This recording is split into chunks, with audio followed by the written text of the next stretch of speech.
Hello, friends. This camera. That camera's pointing at the book. Hello, friends. Welcome back to a 1D10T Does Stuff. And I'm the 1D10T in charge, Trevor Stewart 1308. We are going to be reading from Fearing the Black Body, the Racial Origins of Fat Phobia by Sabrina Strings today. Reading more from that. But before we do that, let's get our ad read done. Pardon me.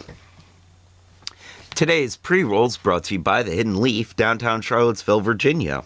105 West Main Street, on the downtown mall, above the Brick, Suite 200. A great place to go with some great buds to get some great buds. A bud, and the only thing better than their bud is their customer service. Also, they have the lowest prices in town, according to my own personally highly biased research, by which I mean, I was incredibly high when I did my biased research. You can find them on Instagram as well at The Hidden Leaf, where you can also find our other sponsors, Kush Gang Snacks, purveyors of fine edibles and drinkables, findable at KG Snacks 434 on Instagram, and Firehouse, spelled with a Z, findable at Firehouse, spelled with a Z, on Instagram. Where there's smoke, there's Firehouse. All right, I believe that's the ad read. See if I can turn the music back up a little. There we go. That's the ad read for today.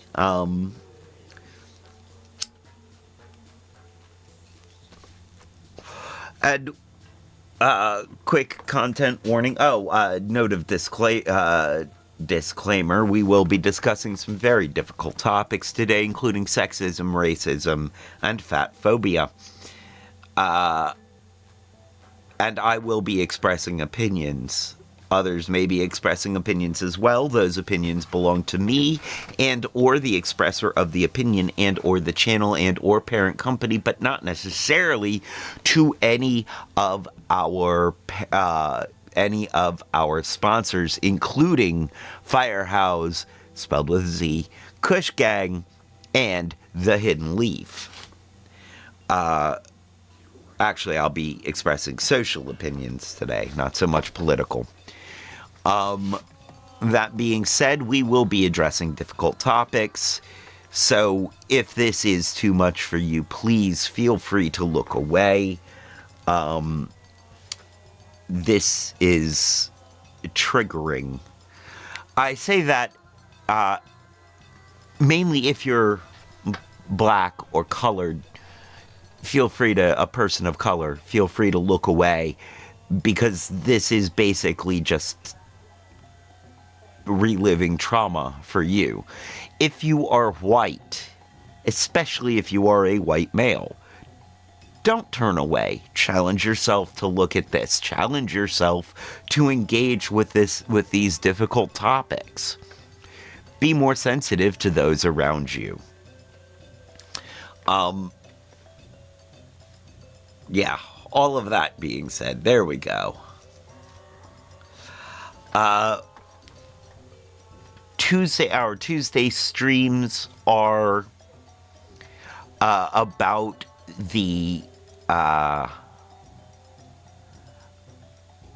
how marginalized communities at best face indifference from, and at worst antagonism from, the medical institutions in the United States. Specifically, we are working our way towards how the behavioral and emotional health institutions in the United States are antagonistic and dangerous to black women.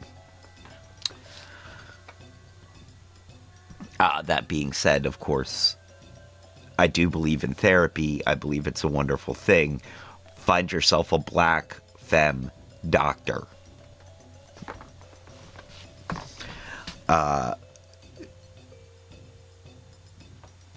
yeah, I feel like that's all of the sort of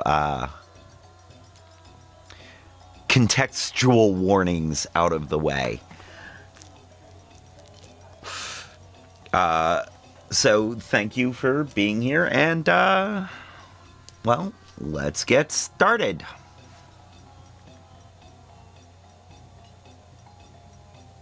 Ah, that's what I'm looking for. There we go.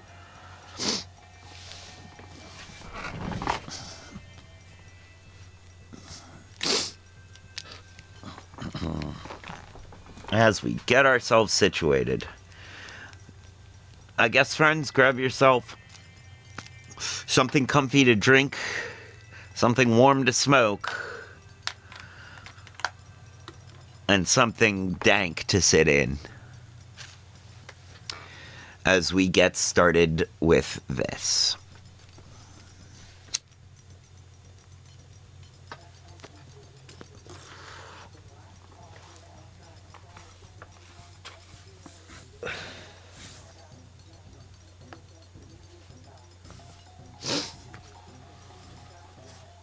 All right, we are gonna back up to this paragraph here and get ourselves a nice running start.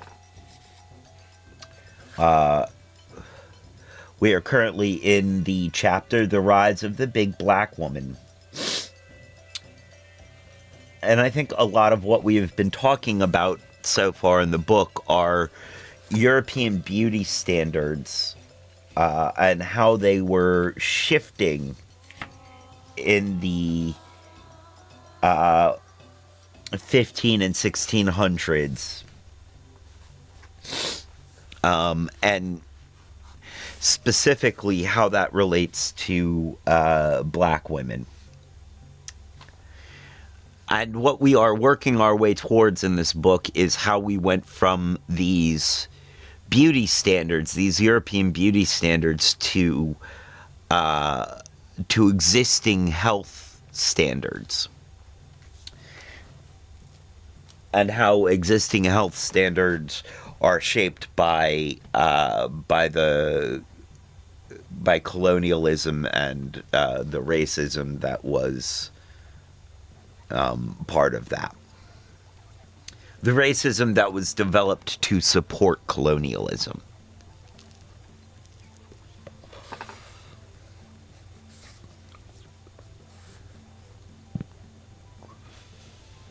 Buffon and Shakespeare may have seemed like strange bedfellows, but Long's texts show how French and British literati could be randomly cited in service of claims about fundamental black-white distinctions. It is not surprising that the French and British were at the helm of 18th century racial scientific discourse, marking black people as gluttonous. The growing codification of black people as greedy eaters developed against the backdrop of the accelerating slave trade among these two colonial powers of the 18th century.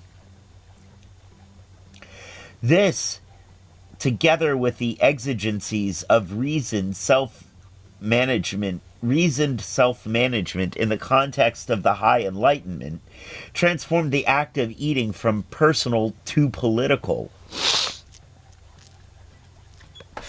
Indulging in food, once deemed by philosophers to be lowbrow predilection of slow-witted persons, became evidence of actual low breeding. It bespoke an inborn race-specific propensity for laziness and ease, an unbridled desire to meet the demands of the flesh at the expense of the cultivating higher pursuits.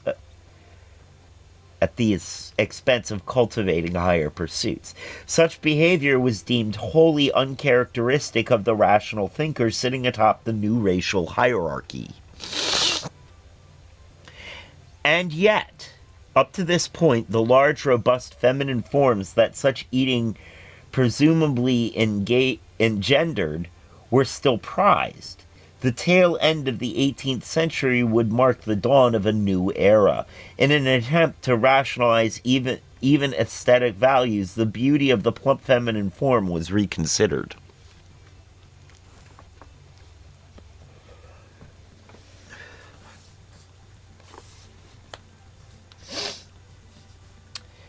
Julien Joseph Viret, the French anthropologist and naturalist, made no attempts to hide his admiration of Buffon.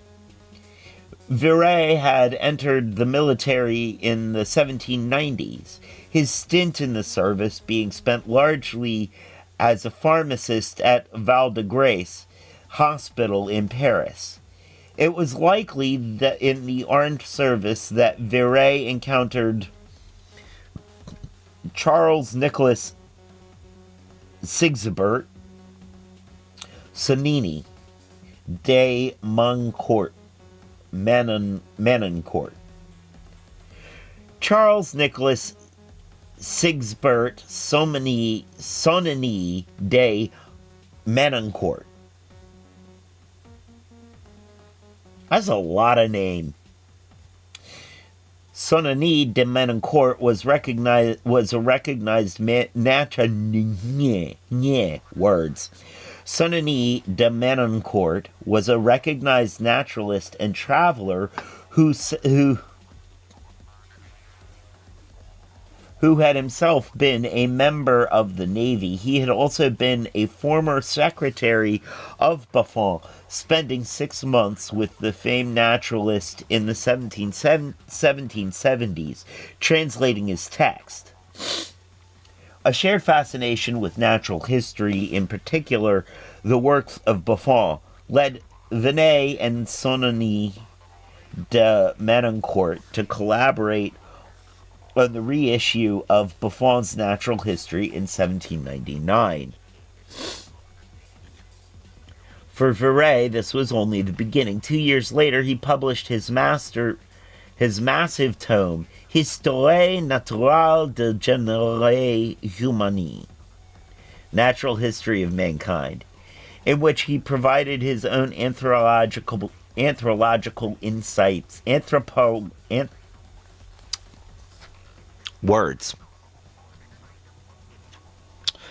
which he provided his own anthropological insights into the nature and variety of humankind.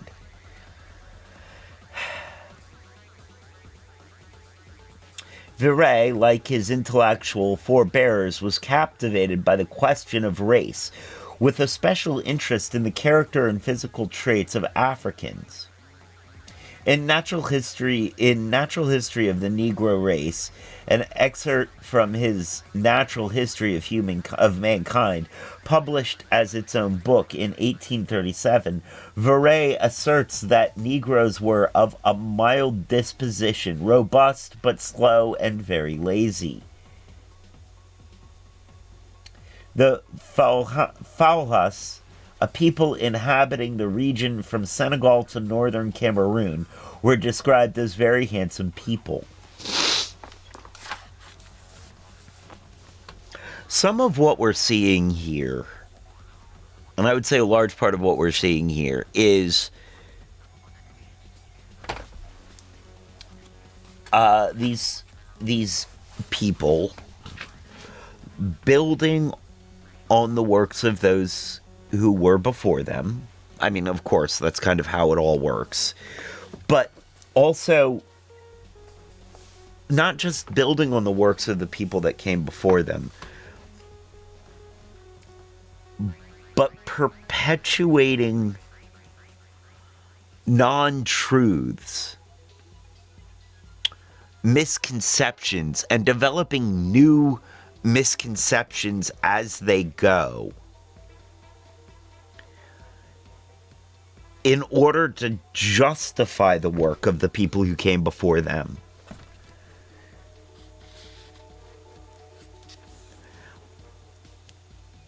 And at this point, we're looking at a couple of 100 years of this kind of work.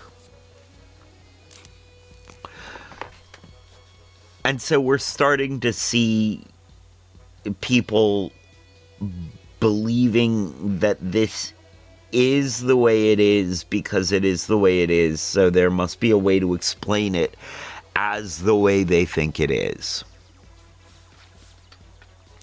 Fallacious appeal to history or authority, depending on how you want to look at it. Yeah. I'm not gonna highlight any of what came in this section, this part here, because I think I underlined the parts that would be important for a works cited section.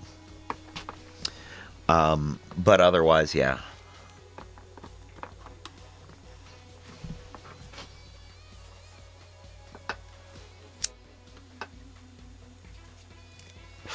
My phone is so far behind, it just let me know that I went live.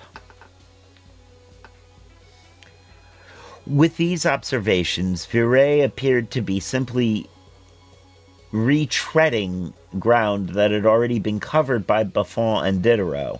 Yet despite his admiration of Buffon, who had been a proponent of the environmental theory of racial difference, Viret had also been inspired by the mental theory of racial difference. Viret had also been inspired by the creeping biologization of race that was taking place in his homeland.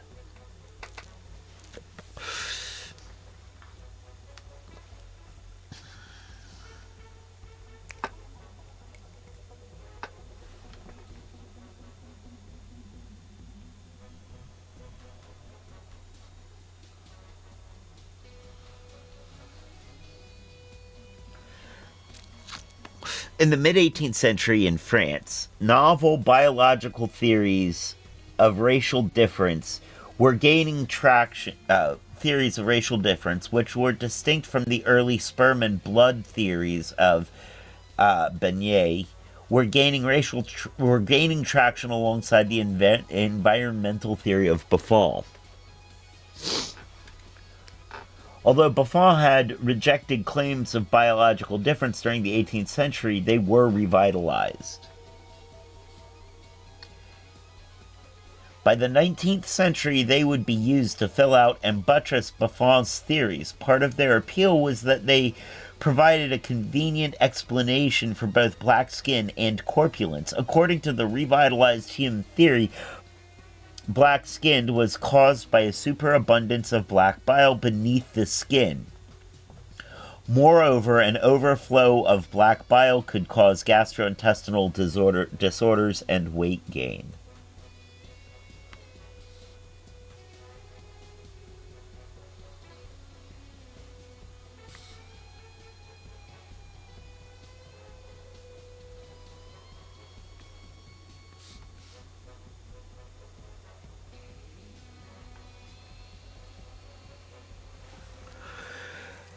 Viret was a voracious reader of bile theories, and he would make his own claims about black skin, gluttony, and weight.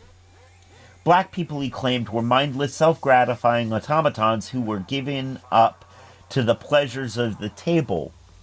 Those great eaters, intemperate epicures who seem to live only to eat, have a stupid look, always digesting. They become incapable of thinking. In this way, they were distinct from whites, he elaborated.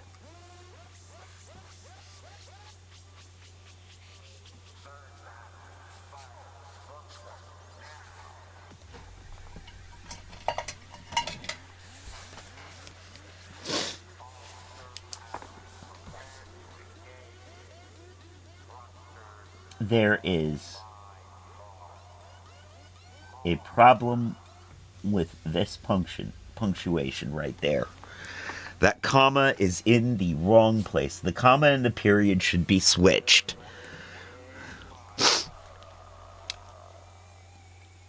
I'm not one of those people that like really super cares about punctuation and stuff, or you know, grammar. But this one feels important.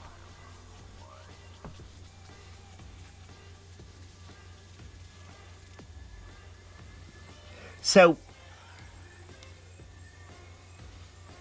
we can all see how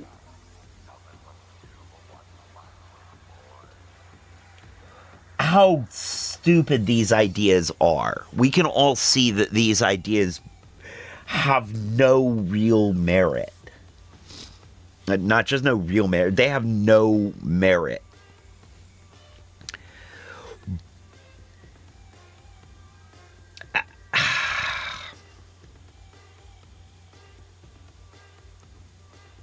Oh no, those aren't supposed to be switched.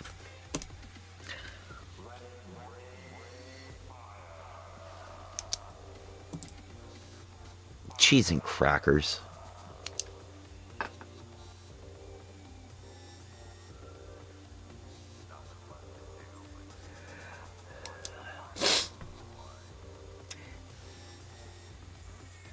Again, what we're seeing is a justification for behavior. We are not seeing scientific theories. We're not seeing scientific thinking. We're seeing a justification for white supremacist behaviors and for the justification of the behavior of slavery. These people weren't honestly looking at themselves.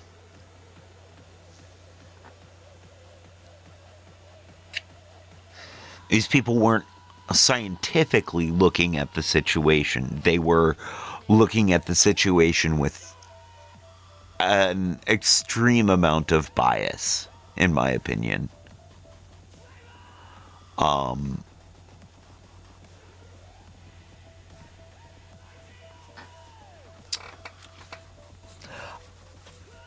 think it's incredibly problematic that we have built a lot of our thinking off of the backs or on the shoulders of what we consider classical thinkers who were often trying to not trying to actually see new ideas or better understand the actual world, but we're just trying to justify their own beliefs about the world, their own misconceptions about the world.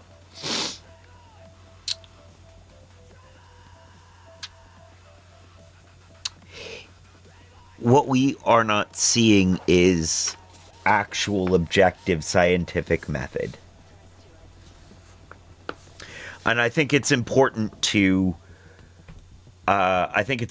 remember that even our greatest thinkers fell prey to these things. I mean, as we saw early in this book, the Machiavelli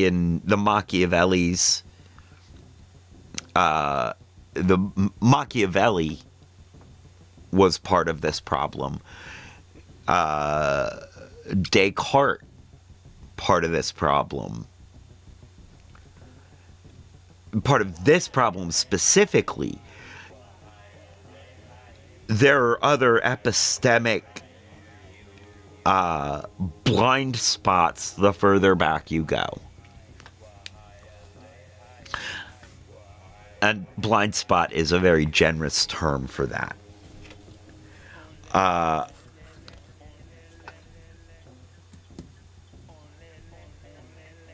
So yeah, that's the point I want to make. our current scientific understanding is based on a lot of misconceptions and poor excuses for scientific thinking.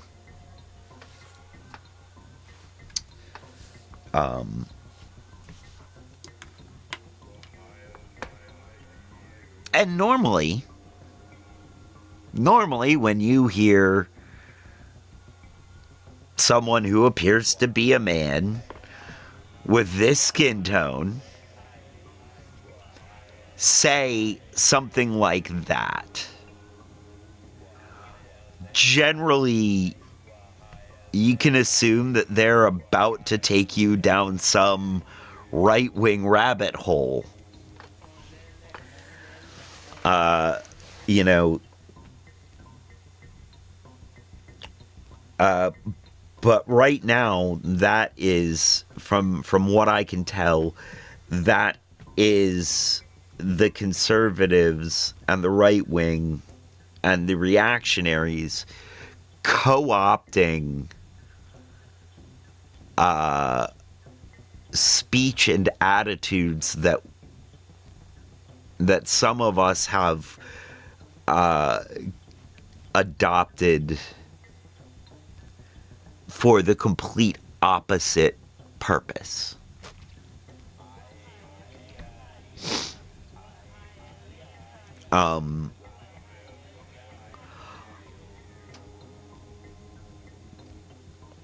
Yeah, that's what I meant to say, I think. I guess beware of anyone who says they are a scientific thinker unless they are a scientist. This sort of scientific thinking is often a cover for propagandizing. And I think we can call a lot of what these people were coming up with propaganda. It may not have been intended to be propaganda, but because it was, knowingly or not, trying to sway people to the belief that there is some biological, fundamental, or even just fundamental difference between the different, and I put this in heavy quotes, races of man, of human, that just aren't there. You know, there are no inherent and fundamental differences. There aren't really inherent and fundamental differences. There are slight differences, but not really. The consistency of the earwax, the amount of pain of a sunburn. These are very small things. And I don't think that they qualify as fundamental differences between the races. I think you could call them incidental differences between people.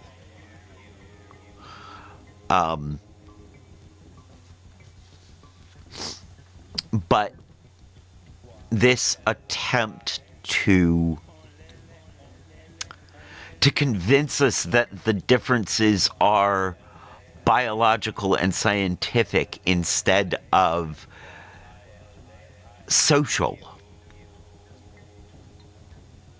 even environmental to some degree, and that the differences go as deep as the ability of the intellect or the ability of the body across the entire group. These are false ideas. And these false ideas have been being backed up by shoddy science for a long, long time.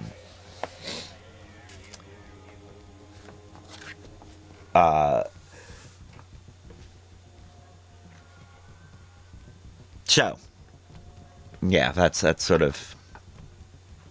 I just wanted to reiterate all of that. That this is sort of this is the perspective from which we are coming at this, is... and I'm gonna go out on a limb and say that it's the truth. That there really aren't fundamental biological differences between the races of humankind. As far as I know, it's scientifically the truth. It has scientifically been upheld. It is, but that's as far as I know, and I'm not an expert and don't want to paint myself as one.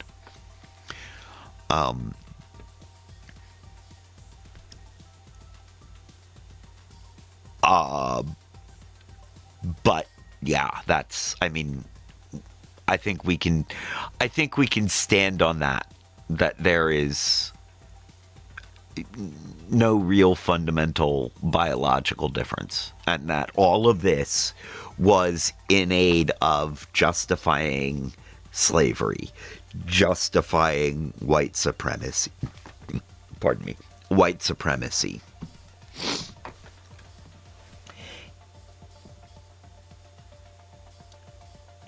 In this way, they were distinct from whites. He elaborated, in our white species, the forehead is projecting and the mouth retreating, as if we were rather designed to think than to eat. In the Negro species,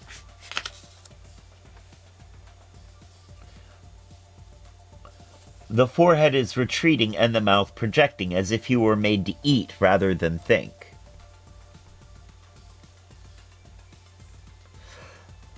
Viret further used the language of biotheory to claim that fatness was directly correlated with skin color. Those who are darker than others of the same race are also more robust, active, and stout. The reason for this, he asserted, is that the hot sun causes the body to hold on to this excess liquid fat, allowing it to accumulate in the breast and belly. In this way, those who live with greater exposure to the sun are thus more likely to be darker skinned and are also going to experience an unsightly excess of liquid fat accruing on the body.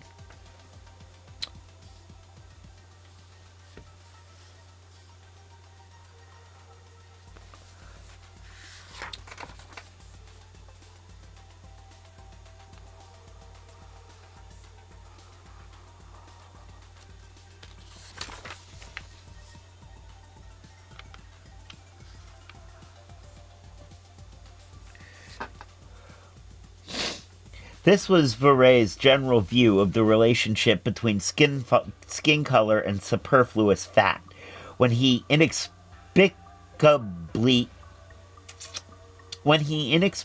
chose the tawny-hued, so-called Hottentot people as his example of dark-skinned greed and corpulence. His reason for doing so remains elusive, but since Viret was yet another desk-bound French scholar, it is likely that he chose the Hottentot based largely on the proliferation of texts that had been written about them since the 16th century. It is also likely that his potential role in the dissection of one of the famous Hottentot played a part.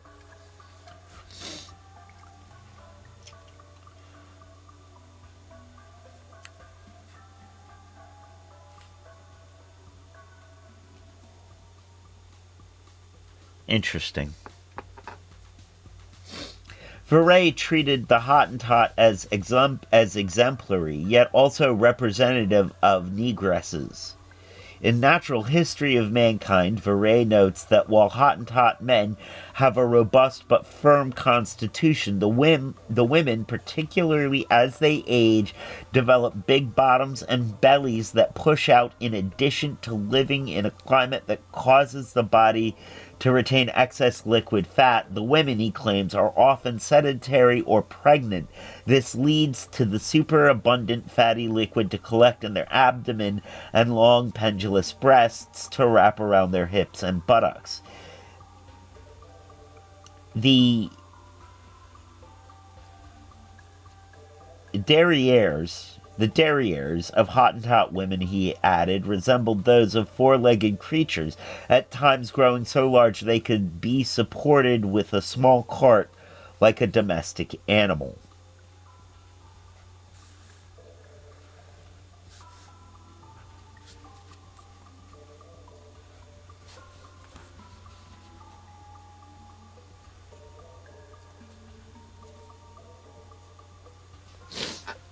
Now, again, I do feel like a lot of what he's pulling from, this armchair biologist is pulling from, is only a few individuals, a selected group of individuals from the whole group, and it feels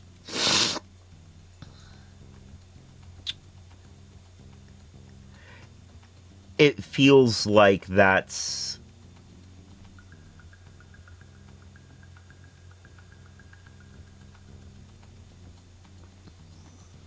not very scientific, eh? That's what that feels like. Not very scientific. A very small,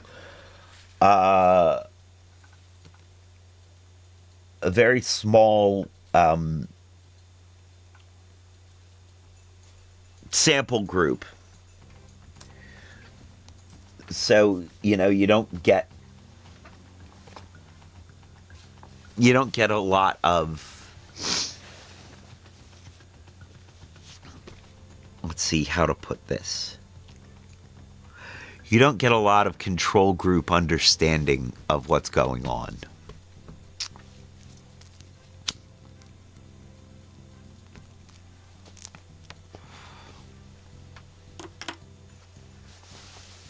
Also, as I've grown up, I realize there is no average of humanity. There's no average height, weight, size. Average, when you're talking about life, is such a strange concept, because everything is an individual. Every living creature is an individual and is going to differ from average in some way. Average, like perfect, is a non-existent concept. Or is not a non-existent concept, but a concept of an unachievable reality.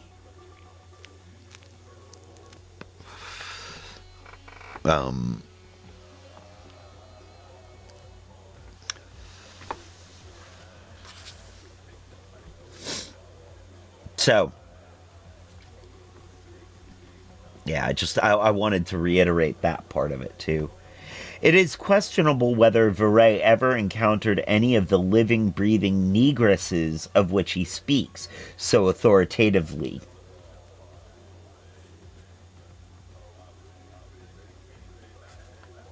That being the point I was just making.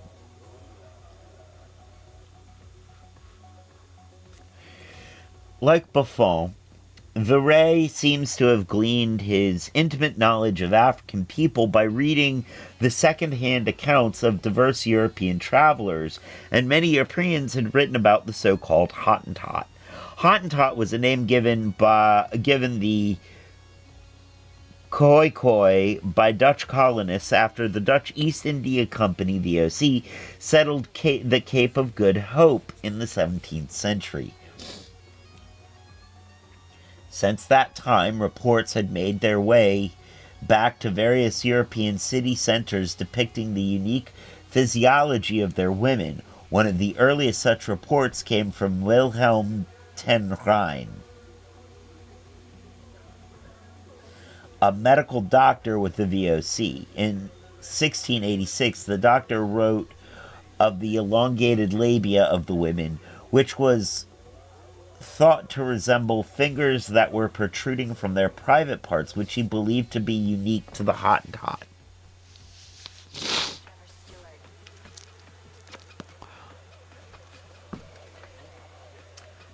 Reports of the peculiarity of the Hottentots were reproduced by travelers and self-styled anthropologists for the next century.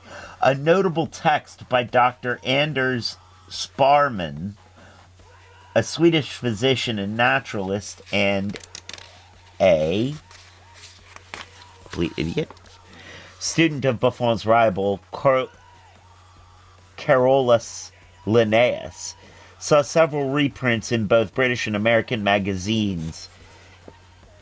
In it, Sparman expressed his consternation about the representation of Hottentot women, proclaiming that the world had been misled into believing that they were monsters by nature.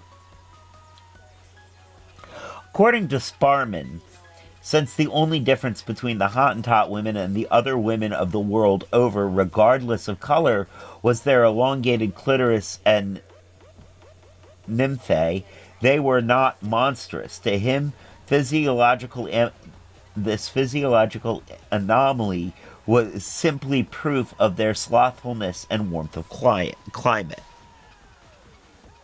Not better.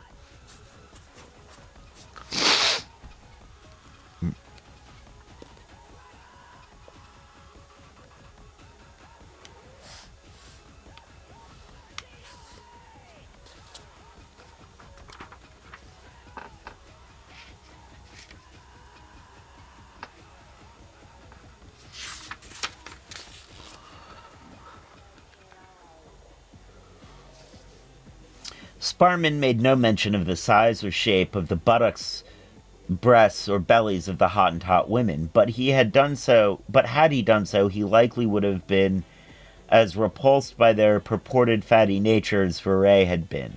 To the contrary, Sparman introduced his discussion of the Hottentots with the following assertion. With regards to their persons, they are as tall as most Europeans, and as for their being in general more slender, this proceeds from their being more stinted in and curtailed in their food.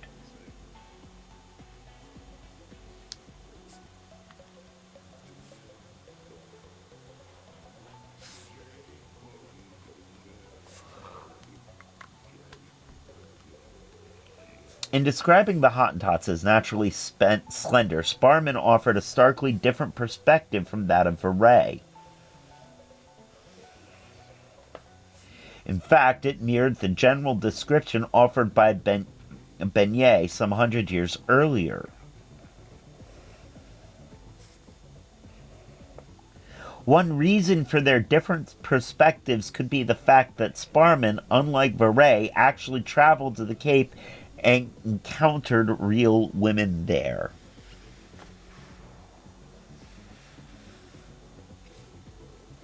I think that's kind of important.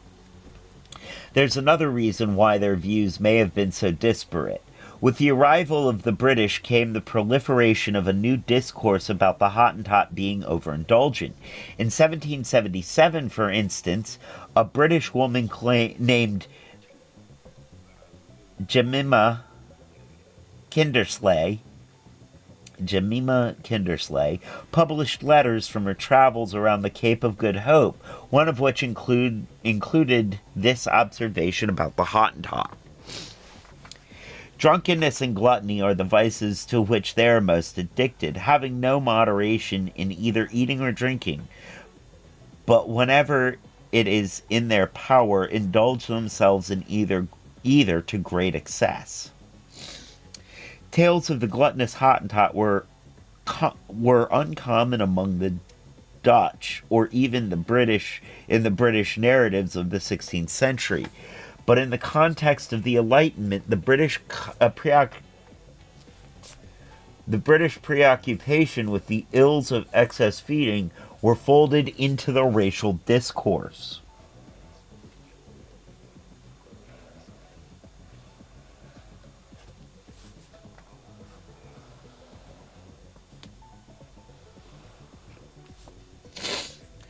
This helped to make overindulgent evidence of not only slow wit, but also barbarism.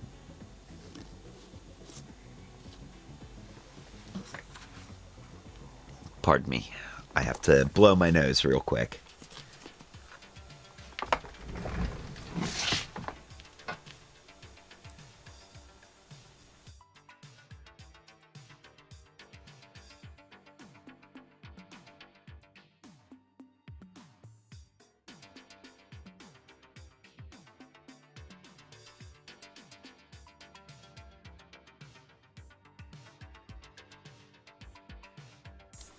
Pardon me for that. Thank you.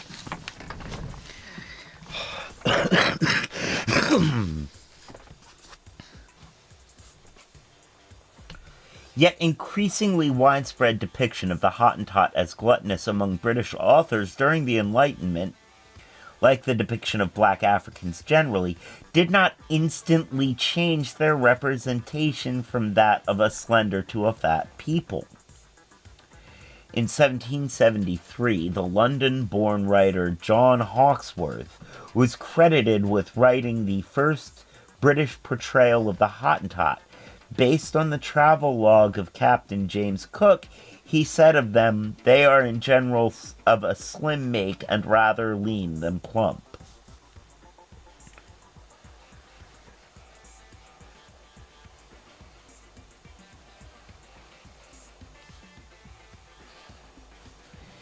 In the 1790s, two events collided to slowly shift the view of the Hottentot from thin to fat.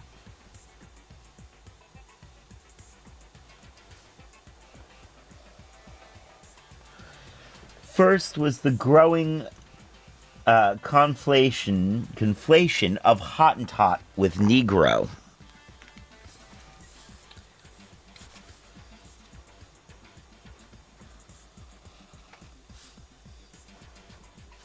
This was shown in the work of the Swiss founder of physiognomy and Protestant pastor John Caspar Lavater. Lavater's work, in which he uses the terms as if interchangeably, was widely read and praised in Britain. After the 1795 British conquest of Cape Town, British reports of the Hottentot size and shape described them as remarkably similar to the Negroes that had been written about by English and French authors in the mid-18th century.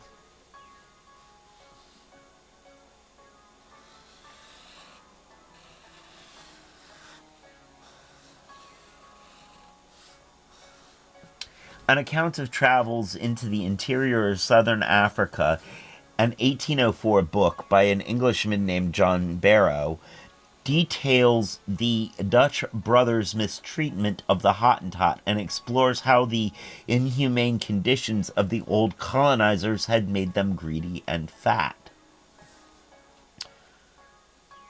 Unwilling to work and unable to think, with a mind disengaged from every sort of care and reflection, indulging to excess in the gratification of every sensual appetite, the African peasant grows to an unwieldy size.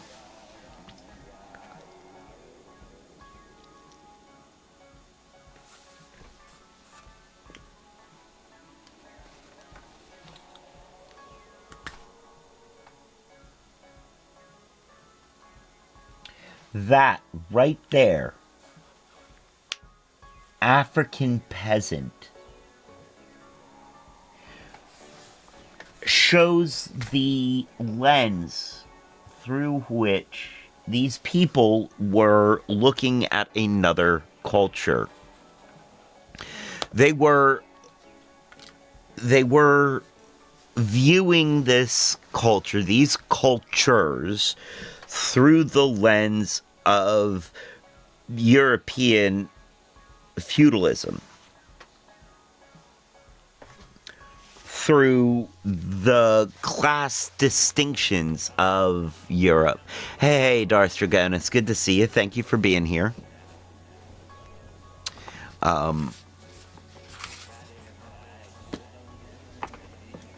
So, yeah,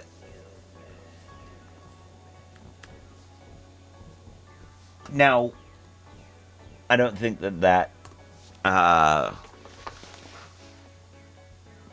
it doesn't excuse their attitudes or ideas. But it does explain some of the misconceptions. Looking at it through the sort of feudalistic, monarchistic lens.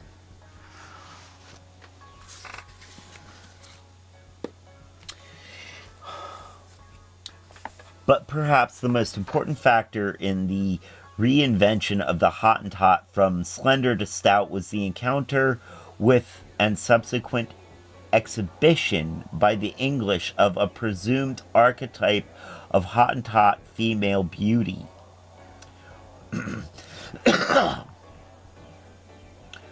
Her presence as a symbol of black femininity helped transform the image of Hottentot from thin to fat. It also helped to make fatness an intrinsically black and implicitly off-putting form of feminine embodiment in the European scientific and popular imagination.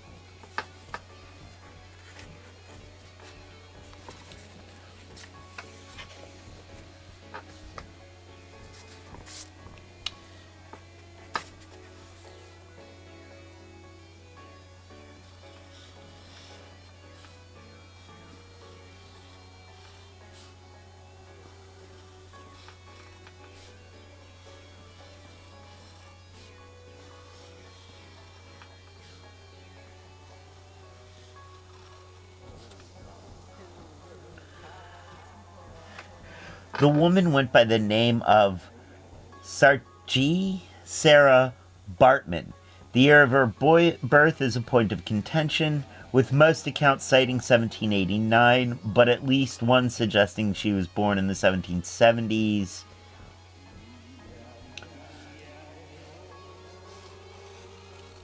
Sarah was raised on the farm of a colonist named David Fourier, a descendant of French Huguenots whose family had fled persecution under Louis XIV and settled in Cape Town in 1680s. Fourier himself was a ruthless murderer who had settled in the area where Bartman's family had lived and took possession of the land, cattle, and people by fiat.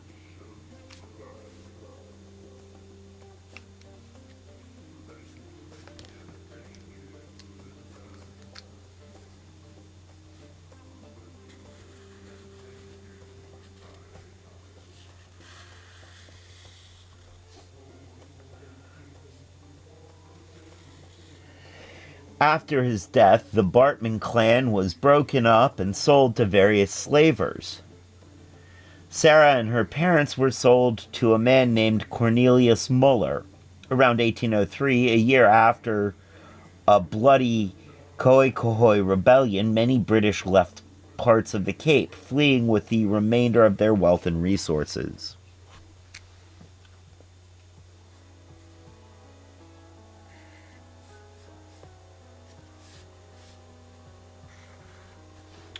The economy at the Cape collapsed. Hendrik, a so-named free black man who purchased Sarah after her parents died, found himself deeply in debt. He liquidated his once 400-strong holding of slaves, keeping for himself only two, one of whom was Sarah. To pay down his mountain of debt, Hendrik decided to display Sarah to British soldiers. These soldiers came with the latest infantry in 1806. Their heads were a swirl with tales of the insatiable and carnal nature of black women at the Cape, stories that had been making their way to England for decades.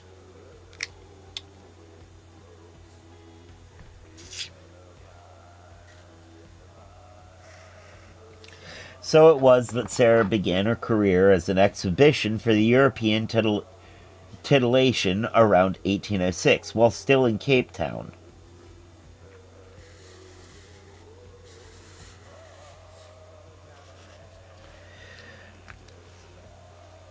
Hey, Lockpick. Thanks for being here. Good to see you. Much love.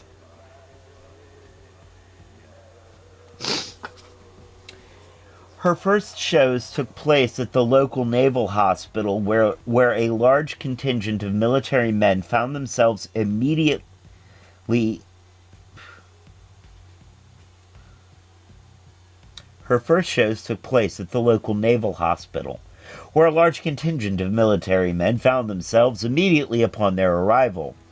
An infirmary delight, Sarah would reveal her naked body to the soldiers for their last gasp of sexual entertainment before welcoming sweet death.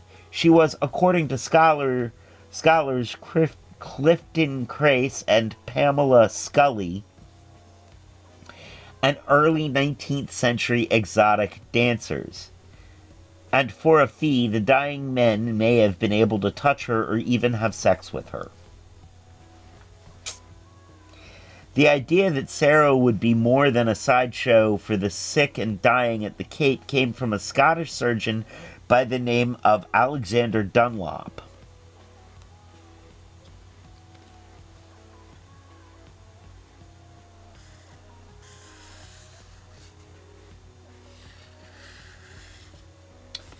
Dunlop had lived in London as a youth, and after seeing Sarah's charms, decided he could make considerable money off of her if he could only get her to the continent. Dunlop coerced the illiterate Hendrik into signing a contract stipulating that he would accompany Sarah on a trip to London, serving as something of a handler or showman. Sarah began being the property of Hendrik, was not consulted on the matter. In 1810, the trio set sail for England.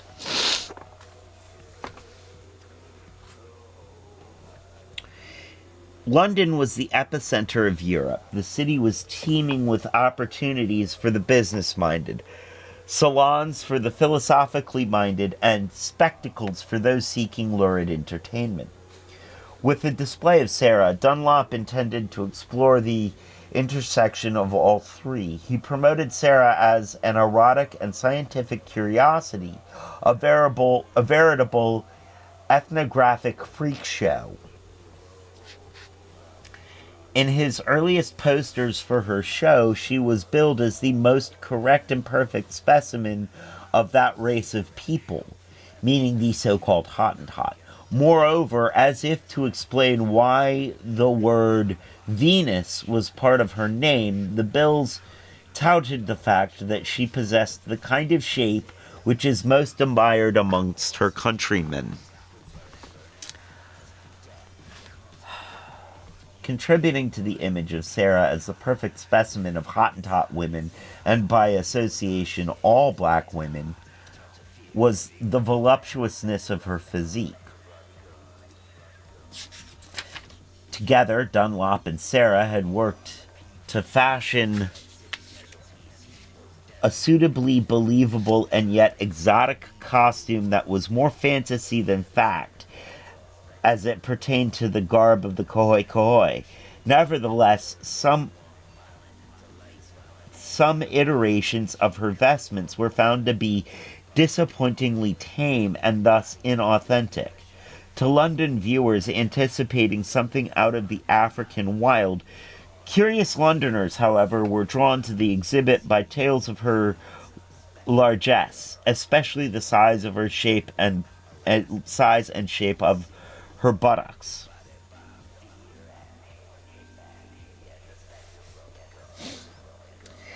There had been a precedent in London for viewing persons deemed grotesquely oversized. In 1803, Daniel Lambert, said to have weighed over 700 pounds, had exhibited himself as the fattest man alive, drawing enormous crowds.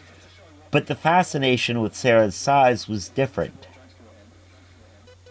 She was simultaneously grotesque and exotic, a sexual specimen with a peculiar racial identity. For these reasons, exhibit goers came both to gawk at her proportions, especially her posterior, and to experience the sensory pleasure of touching her, which they could do for an additional fee.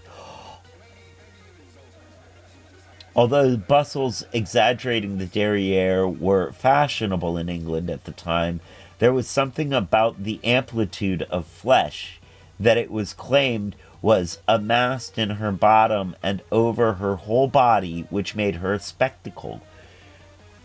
Her figure was deemed very different from the feminine standards of London, and its ladies' long, slender lines.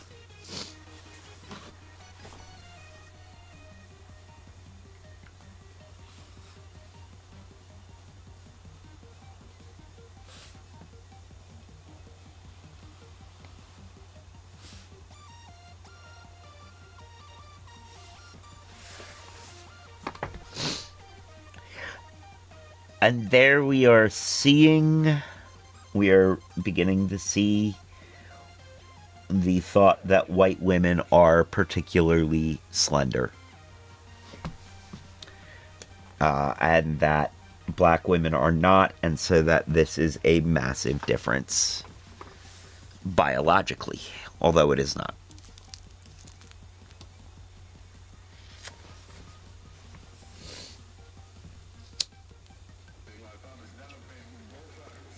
The exhibit was a smash hit in London for nearly a year, until controversy surrounding Sarah's slave status derailed Dunlop's dream of riches that were quite literally built on Sarah's backside.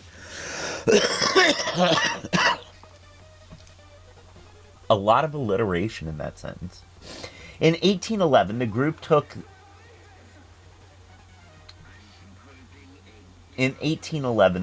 its act on the road, entering exhibits and fairs in other parts of England. They punctuated their travels with return engagements in Piccadilly.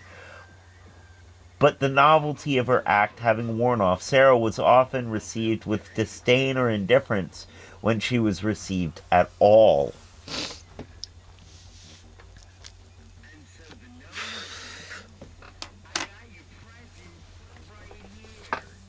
2 years after her arrival in England, reviewers of her by then well-known show continued to marvel at the proportions of Sarah, the conspicuously plump Hottentot Venus. At the Bartholomew Fair in London in 1812, a new rendition of an old ballad was issued in her honor. Here, the only booth in the fair, the greatest curiosity in all the known world, the wonderful and surprising Hottentot Venus is here, who measures 3 yards and 3/4 around. Ew.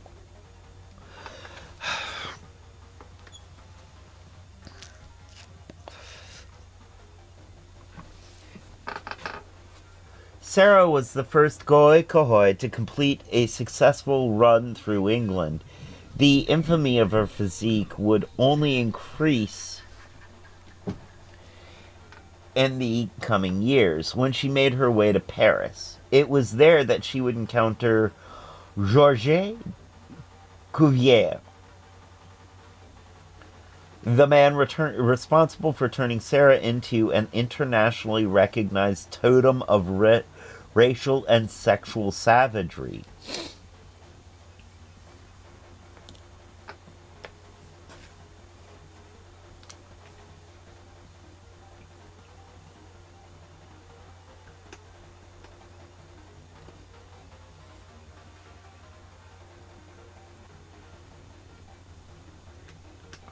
Her excess fat was used as a sign of her primitivity.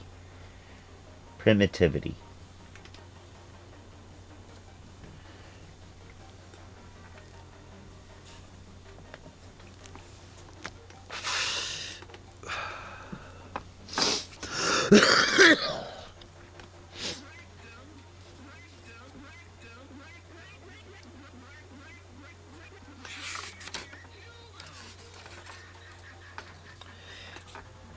Before Sarah ever made it to Paris, she lost Hendrik. He had vanished a year into their stay in Europe. The following year, 1812, Dunlop died, leaving Sarah with not a single soul she knew from the Cape. Perhaps this was why she was willing to travel to France with Henry Taylor in the summer of 1814. It was only a few months after the defeat of Napoleon and the signing of the Treaty of Paris, and the British were excited about the possibility of resuming travels and touristry to the famed city. Sarah's status as slave or free was not questioned in France, largely because conditions had changed significantly since the Edict of 1716 and Hi.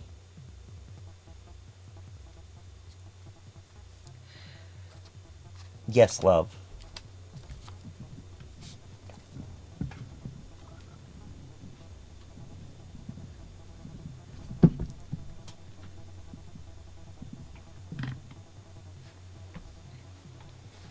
Cat's gonna cat. Before Sarah ever made it to Paris, significantly since the Edict of 1716 and the Declaration of 1738. In 1777, Louis XVI supplied his last significant piece of legislation in an effort to resolve the matter. The declaration, known formally as Police de Noir, banned the entry of all blacks, mulattoes, and other people of color. The prohibition on people with any black ancestry in the metropolis circumvented the question of slavery on French soil by granting only white persons rights as legal residents.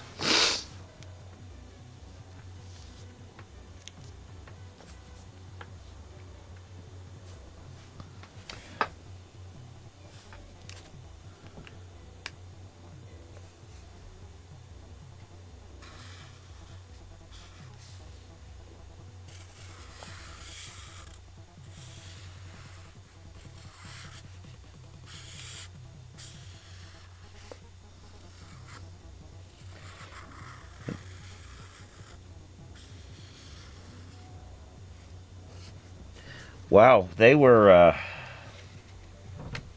taking a note from the U.S. one drop rule.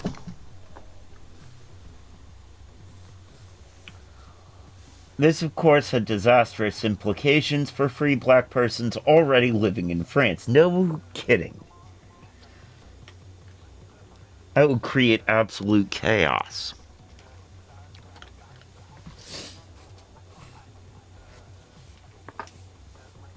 And while the law was met with immediate resistance, it was nevertheless registered by the Parliament of Paris, something neither of the earlier edicts could claim.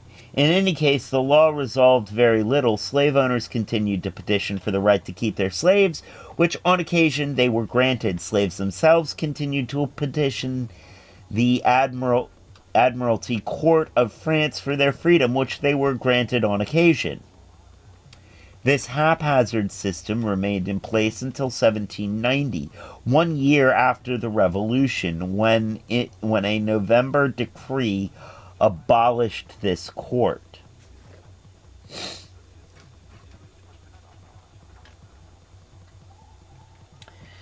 Evidently, the French Revolution had not abolished slavery.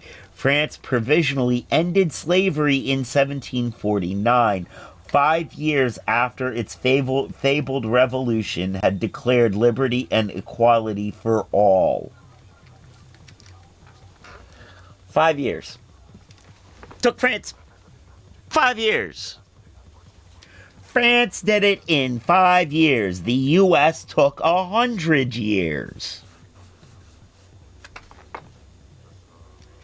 5 years versus 100 years. Just making a point there.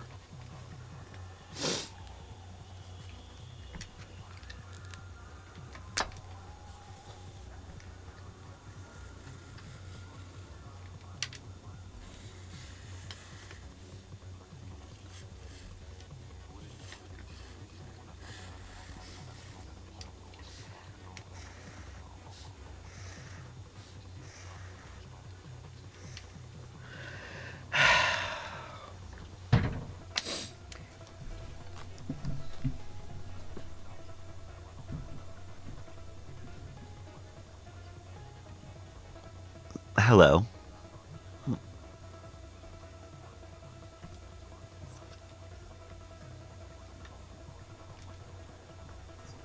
More cats appearing through the window.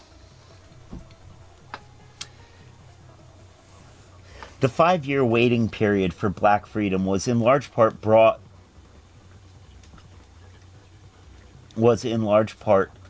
bought with the profits from overseas sugar and coffee plantations. By 1780, 40% of the Western world's sugar and coffee were being produced in French colonies. France's economic dependence on slavery meant that the question of liberty for blacks had been temporarily postponed, and it was further delayed by Napoleon in 1802, when he reinstated slavery. Yeah, all right. Not all progress is forward.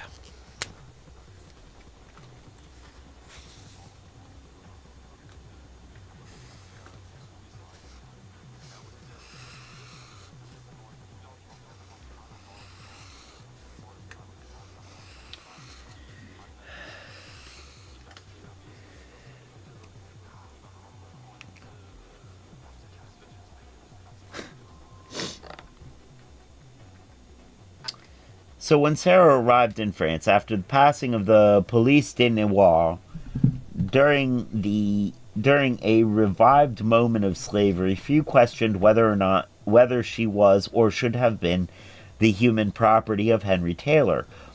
Not only were few questions asked about their relationship, their arrival was chronicled in the Journal Général de France.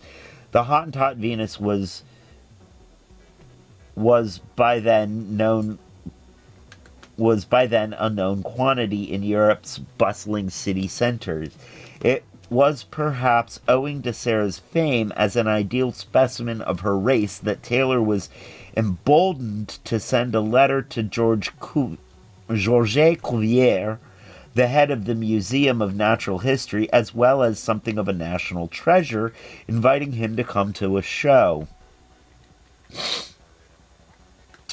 Cuvier was not a native Frenchman, born in the German Duchy of Württemberg, a strict Lutheran father. Oh. That's going to come back up. Cuvier had attended the illustrious Carolinian Academy in Stuttgart. Upon graduation in 1788, he secured a position as a tutor for a noble family in Normandy.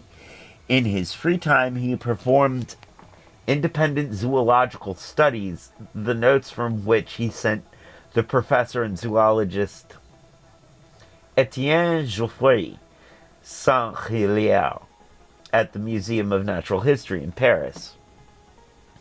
It was Saint Hilaire who invited him into the fold at the museum in 1795. There he would begin a storied career in comparative anatomy that culminated in Cuvier being the first person to establish species extinction as a fact. That is interesting stuff. Stay classy, America, right? Stay classy.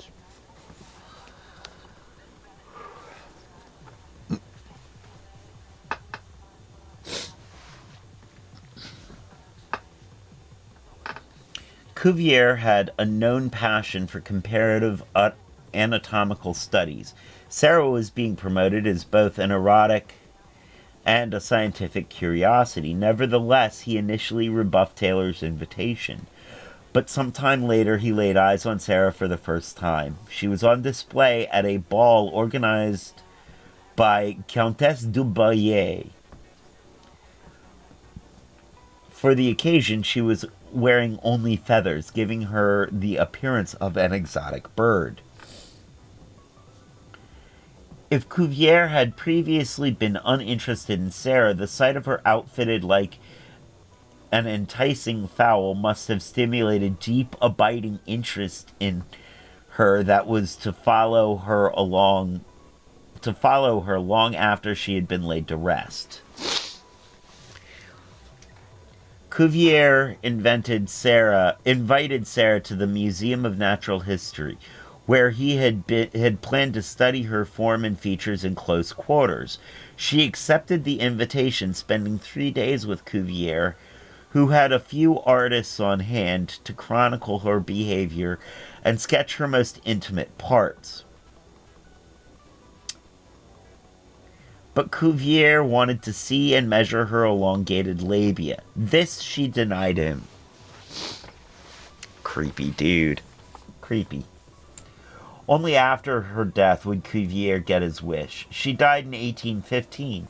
The exact date of her death is a matter of dispute, but according to Cuvier, it was December 29th. He procured her body for an autopsy and claimed that the cause of death was excessive tippling. Having her corpse at his disposal, he determined to dig into her body cavity to excavate the true nature of. This is just disturbing. Okay. He determined to dig into her body cavity and excavate the true nature of Sarah and, by extension, her people. Sarah, in Cuvier's estimation, was not a Hottentot but a bushman. He had decided this in the manner of his forebears, based on what he had read in diverse and contradictory accounts by European travelers about Bushmen and Hottentot peoples. These accounts had set forth that only Bushmen had a tablier and large and prominent buttocks. Unlike her handlers, Dunlop and Taylor, Cuvier thought that Sarah was an abnormal specimen of her race, meaning, in this case, that Bushmen, in this case, the Bushmen. Bushmen, he had read, were short, pockmarked, and horribly thin.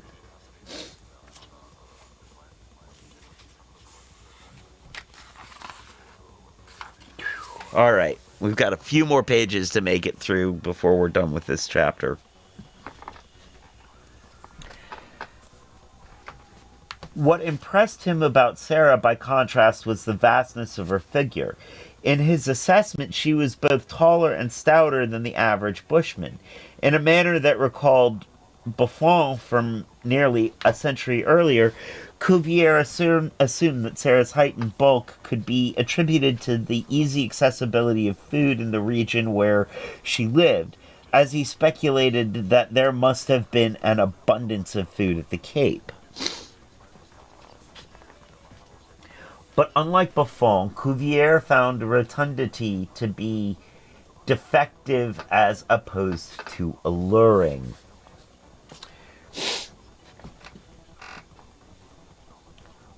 Her shape, he wrote of Sarah, is all the more shocking because of the enormity of her hips, each measuring larger than 18 inches, and by the projection of her buttocks, which was larger than half a foot. Her hips and bottom were, he adjudged, her principal deformities, because while her knees were also fat and a little knocked in, her shoulders and back were, he found, graceful, her arms were thin, and her stomach didn't protrude excessively, a statement that reveals his unease at the very prospect that it might.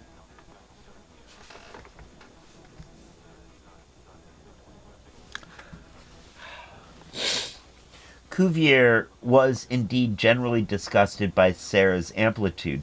This might have reflected some self-loathing on his part. As Elizabeth Colbert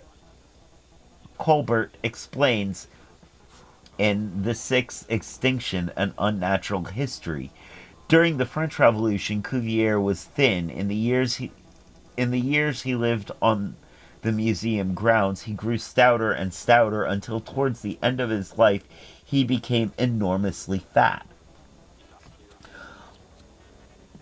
Arguably, Cuvier saw in Sarah what he despised in himself.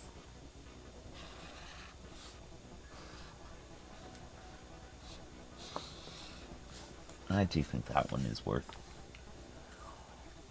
Or perhaps he was reflecting the heightened feeling in France and England that fatness was uncharacteristic of whites,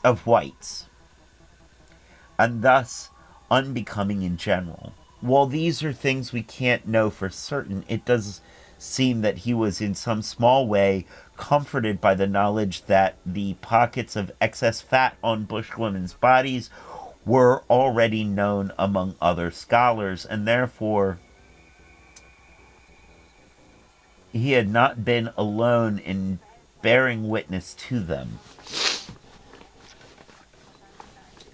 The lesser-known explorers and writers Le Vaillant, Perron, and Janssen had been among those who had previously described the fat mass resting underneath the skin of Huazana people, into which Cuvier lumped Bushmen and, more dubiously still, Sarah.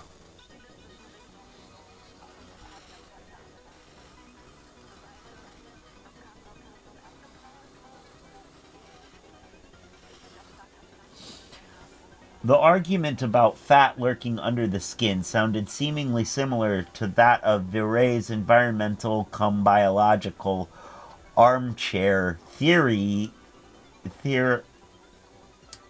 theorizing that made the Hottentot examples of black grotesquerie.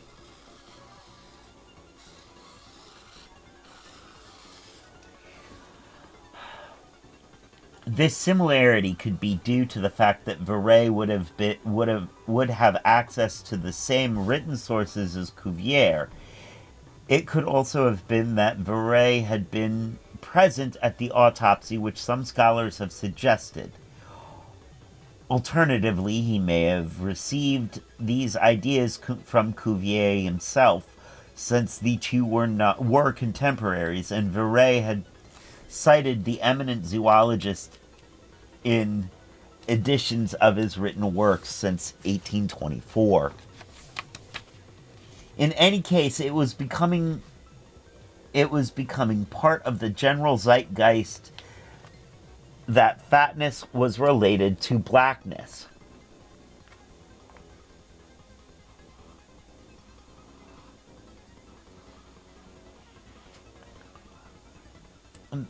Thus, it was treated as evidence of barbarism, of a non-white affectation.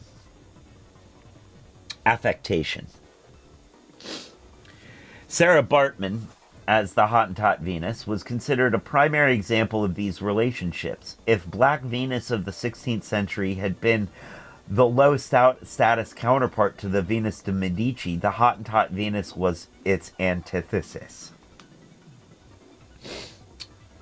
When Sarah arrived in Paris, the Journal de Paris had warned potential showgoers that since ideas of beauty vary according to climate, amateurs should not expect to discover in Hottentot Venus the Venus de Medicis.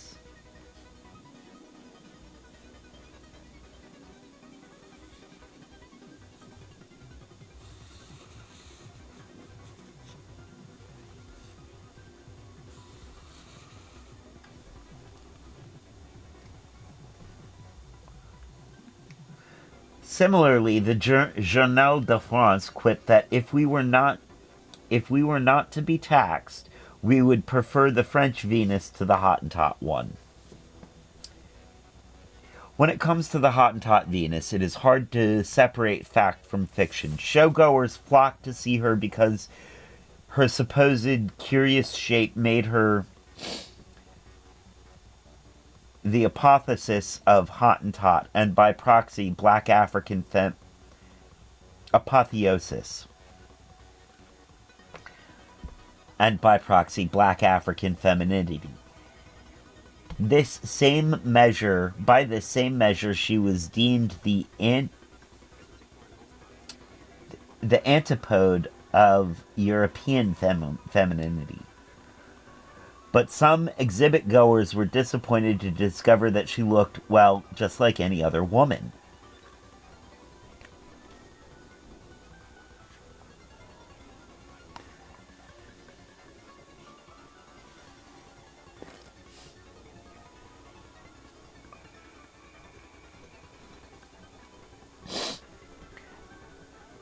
At least one Frenchman wrote that he had been hoping to see a monster, but complained that he had been bamboozled. Instead of the imposing and majestic Venus of the Cape of Storms, I found only a svelte Venus.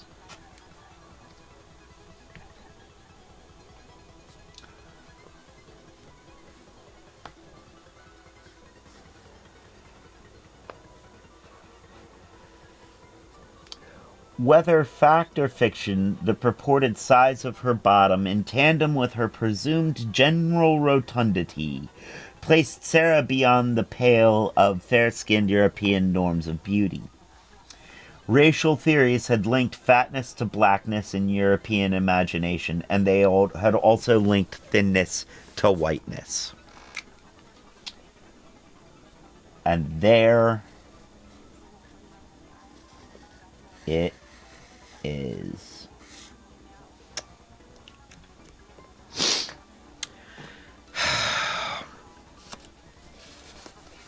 And so there we see that linking of body shape and size to these ideas about race. And we see how we got there. That's some of what is important in this, is we see how we got there. We don't just see that these connections were being made, but how they were being made. How the history of misinformed thinking stacked up. The past is the worst. Yeah, it really is. Yeah, how the history of misconceptions and flawed thinking stacked up and continued to stack up to create this idea. I've found myself several times recently responding to someone saying, why can't we just go back to the good old days? Why can't we go back to when, when we were this and that and when that and that? And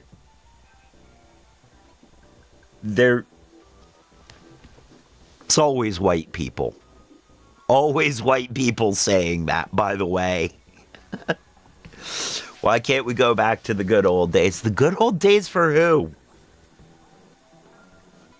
Who was having a good time in the 80s? White kids? But were black kids having a good time in the 80s?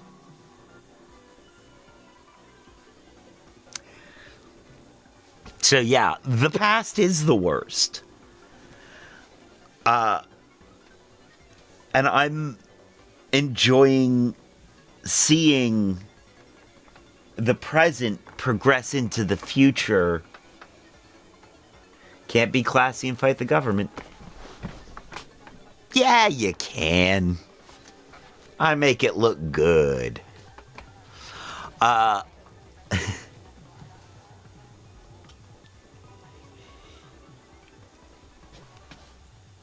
Yeah,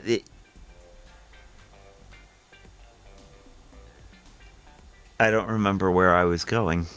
Aw, dang. I do sometimes wish for a time before I cared so much, but that was a brief period of time before I was like 5 or 6. And no, I don't really wish for that.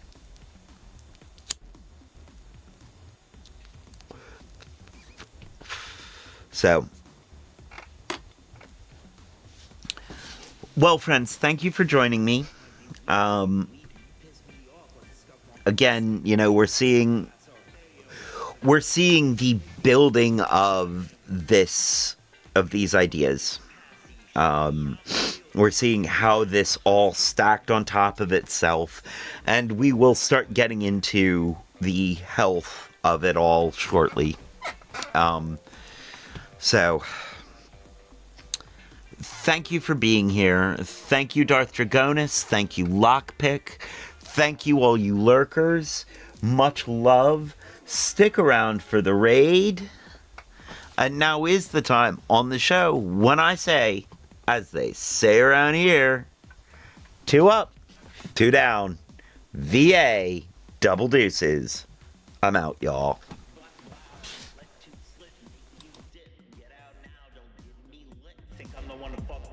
Think twice, cause I ain't no bitch. Live clip, finger on the trigger, don't make me twitch. You make me so mad I could trip. You a hater, I'm a creator. You a beta, and I'm gonna see you later. Beat your ass with a Bible just so God can watch. I'm gonna make you stop, take stock. I should put you all on game, make you say his name, but I don't like to speak evil, so trust me when I say that's how way to treat a lady. Hands ain't made for hitting, but man, when I'm done, your ass ain't gonna be worth shit. Spank you so hard you ain't gonna be able to sit. Straight cold chillin' like an Illinois villain. Wheeling and dealing, killing and stealing, popping off at the mouth. Off the cuff, coming out the house. I'm willing to show up for this blow up, but maybe you shouldn't have made me get off the couch. You know you in trouble when I stop sounding like I come from the south. Who's a bitch now? You in trouble now? And you better keep your name out your mouth. You in trouble now? Got my combat kicks, street lethal like Vin Diesel. Toss around 50